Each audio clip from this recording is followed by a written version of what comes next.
நம்ம வீட்டுக்கு வந்துடுன்னு சொன்னது நான் தான் சம்பந்தி. அதை முறைப்படி உங்ககிட்ட பேசி அவளை கூப்பிட்டு இருக்கணும். அது ஏன் தப்புதான்.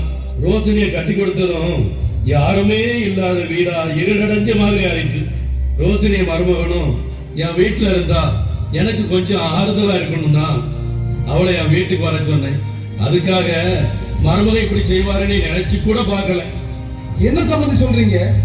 என் பையன் என்ன செஞ்சா? என் மருமக கூட வரமாட்டேன்னு சொன்னான், அவ்வளவுதான். நாங்க கூட அவ வீட்டுக்கு போயிட்டு வாடான்னு தான் சொன்னோம். அவன் தான் கேட்க மாட்டேன்னுட்டான். கொஞ்ச நாள் போகட்டும், அவனுக்கு எடுத்து சொல்லி அவனை உங்க வீட்டுக்கு அனுப்பி வைக்கிறோம். மருமகன் என் வீட்டுக்கு வரணும்னு சொன்னது கூட தப்பு இல்லை. ஆனா என் குடும்ப கௌரவத்தைய சீர்குலைக்கிற மாதிரி என் மகளுக்கு டைவர்ஸ் நோட்டீஸ் அனுப்பி வச்சிருக்காரு. அதான் தப்புங்கிறேன். என்ன சொல்றீங்க சம்பந்தி? என் பையன் உங்க பொண்ணுக்கு டைவர்ஸ் நோட்டீஸ் அனுப்பியிருக்கானா? அது ரொம்ப தப்பு இல்ல. என் பையன் என்ன கேட்காம எதையுமே செய்ய மாட்டானே. டேய் சரவணா, இங்க வாடா.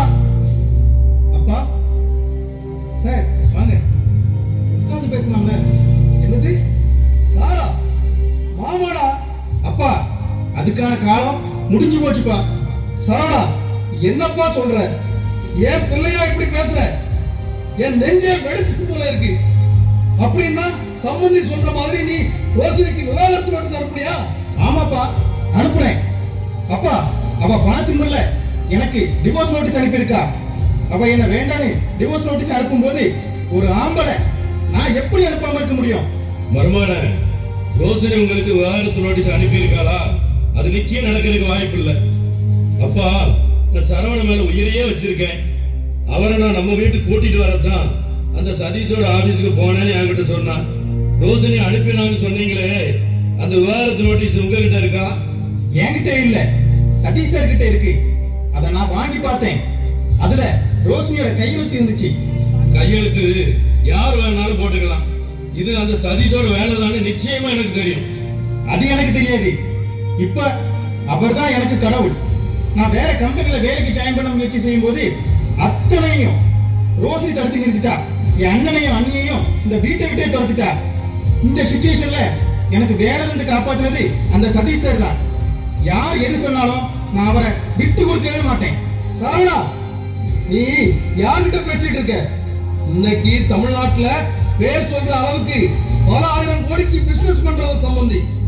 இன்னைக்கு அவர் நம்ம வீட்டு படியேறி வந்திருக்காருன்னா அது அவர் மக மேல வச்சிருக்கிற பாசம். அந்த பாசமான மகளோட வாழ்க்கை பறிமுயிட கூடாதுதான் நம்ம வீட்டு படியேறி வந்து பேசிக்கிட்டு இருக்காரு. அப்படிப்பட்ட தெய்வத்தை உதறி தள்ளிட்டு எவனோ ஒருத்தரை தெய்வம்னு சொல்ற? பணத்தோட பாசம் தான் முக்கியம்னு அவர் வந்து நிக்கிறாரு. அதிகாரமே இல்லாத நீ அதிகாரத்து மேல காட்டி நிக்கிற. உனக்கு மனசாட்சியே இல்லையா? அப்பா அப்படி பார்த்தா ரோஷினி மேல தப்பே இல்லை நீங்க சொல்றீங்களா? தவறு இல்லைன்னு நான் சொல்லல, தவறு இருக்கு.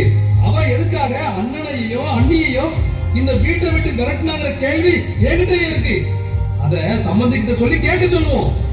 சம்பந்தி உங்க வீட்டுக்கு வந்ததுக்கு அப்புறம் தான் ரோஷினி என்ன தப்புலாம் பண்ணியிருக்கான்னு எனக்கு தெரியுது.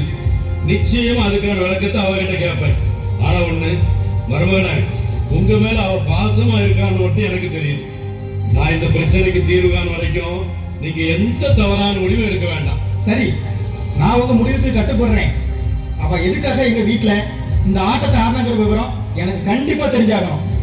சரி மருமகன, நான் அவகிட்ட பேசி ஒரு முடிவுக்கு வர்றேன். சம்பந்தி வர்றேன். சரி.